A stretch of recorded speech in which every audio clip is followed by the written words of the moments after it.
army continues to destroy terrorist hideouts, inflicting on them heavy losses.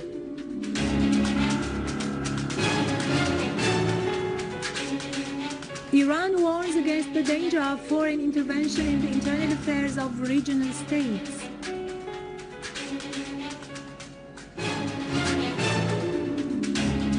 The Egyptians are getting ready for a new million-strong anti-Morsi demonstration in front of the presidential Al-Ittihadiyya palace.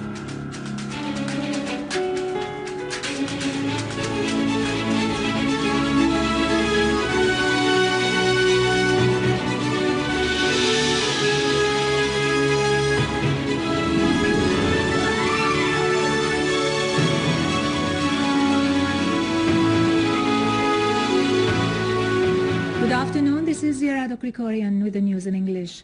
Our army units have continued to pursue al-Qaeda-linked terrorists in several areas. In Aqraba, in Damascus suburbs, an army unit clashed with an armed terrorist group at the entrance of the town, killing 4 snipers who had been targeting citizens. Moreover, as the army pursues its operations in Aleppo suburbs, it has completely cleared Al-Kindi hospital of the armed terrorist groups. Our armed forces have meanwhile restored regular traffic to the external road of Aleppo International Airport after clearing it of the mercenary terrorists.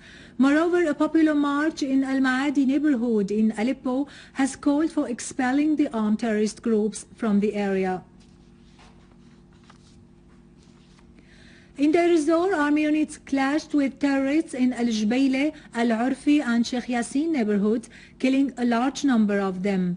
Another army unit eliminated several terrorists who had tried to infiltrate into Cinema Fuad Street and others belonging to the so-called Al-Mustafa Battalion in At-Takaya Street. Moreover, the army killed a number of terrorists from the so-called Al-Qadisiyya Battalion and injured others in Hatla district in the governorate's suburbs.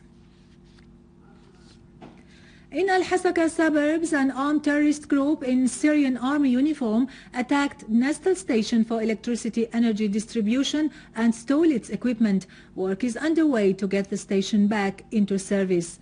The Syrian network of human rights condemned the crimes committed by the armed terrorist groups against children, calling on the UNICEF organization to denounce these crimes and violations. The network also warned against beginning up a generation accustomed to violence and terrorism, calling on the UNICEF organization to condemn these crimes committed by the terrorist groups against humanity and childhood.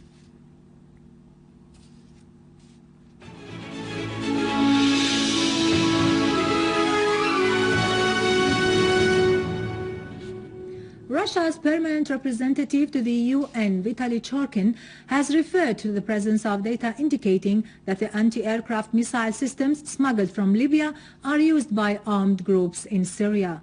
Russia Today website has quoted Churkin as saying during a UN Security Council's session last night that armed smuggling from Libya causes constant headaches, not only to its neighboring countries. He pointed out that Russia was ready to offer various kinds of assistance to the African coast and desert states which face internal economic and political problems. He added that the crucial thing is to abide by the decision to prevent arms smuggling from Libya, including anti-aircraft missiles, as stipulated in a relevant UN Security Council's resolution.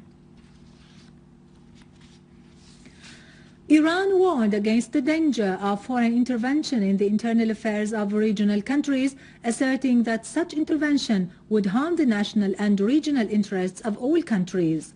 The Iranian warning came by the spokesman of Foreign Affairs, Ramin Mahmanparast, who said that Middle East issues should be addressed carefully in light of the attempts by Western powers, the domineering countries and the defenders of the Zionist entity to destabilize the security of the region, and that we have to monitor the presence of foreign forces, not allowing them to increase, because this would undermine the stability and peace, leading to clashes between the countries in the region. In another context, Mahmanparast reasserted Iran's right to obtain peaceful nuclear energy and its support for constructive talks on its nuclear program, calling on the US and the Western countries to respect this right. The Iranian Revolution's Supreme Mentor for International Affairs, Ali Akbar Wilayati, has said that the West and the reactionary in the region have worked to create a faked movement under the cover of Islamic awakening. However, the attempts to undermine Syria with the force of arms have failed, he added, thanks to its people's steadfastness and resistance of terrorism. On the sideline of the International Conference of University Professors and Islamic Awakening, which opened its activities in Tehran with Syria's participation, Wilayati said, "The Syrian people are well aware of the West's and reactionaries' intentions." He pointed out that the foreign armed men who are fighting in Syria belong to al-Qaeda organization.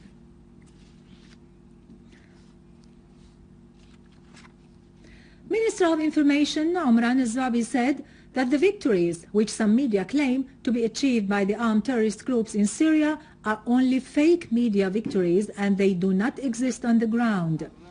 In an interview with Al-Manar channel, al-Zabi said that there are confrontations in certain areas in Damascus countryside and there are desperate attempts by the terrorist organizations that receive money to achieve any kind of gain whatsoever while life goes on as normal in Damascus. Mr. al-Zabi added that these terrorist groups are takfiri and extremist groups, as this is well known for everybody inside Syria and abroad at the international level. Al-Zabi pointed out that Syria, with all its civil and military institutions, is well aware of the nature of confrontations with the scheme of the enemy, and it is working to protect all the institutions and infrastructure of the country. The information minister asserted that the repeated US and European talk on chemical weapons in Syria has only one reason, which is the inability to accomplish any realistic progress on the ground that allows them to say they can overthrow the government in Syria. Preparations continued in the Egyptian capital Cairo and other cities for mass demonstrations today that are planned to head towards the presidential palace at Tahrir Square and other main squares in the country. The demonstrations are in response to a call by the National Rescue Front and other political parties in protest against next Saturday's referendum on a draft constitution and against the recent constitutional declaration. Meanwhile, a state of alert and anger prevailed in Tahrir Square following attacks by gunfire, burning bottles and other white weapons that were carried out by masked groups against the protesters who condemned Morsi's decisions. The attacks led to the killing of one man and the injury of at least 9 others. In cooperation with the UN Population Fund, the People's Assembly has organized a workshop on supervision and assessment of population and development issues. The workshop discussed the concepts of monitoring and evaluation, which lead to a clear and regular process through which the participants learn and understand the ties between the functions of administration and the creation of the necessary circumstances and potentials to implement the process of monitoring and evaluation, which aims at serving the society. The workshop is part of a project to enhance national potentials and integrate the issues of population, birth-giving health and social gender within the local plans and programs for 2012. With this, we conclude our news bulletin for today. Thank you for watching. For more information about Syria and the region, and to view this bulletin again, you can always visit our website in English, syriaonline.sy. And now over to latest business and market news with Nariman Qassam after a short break.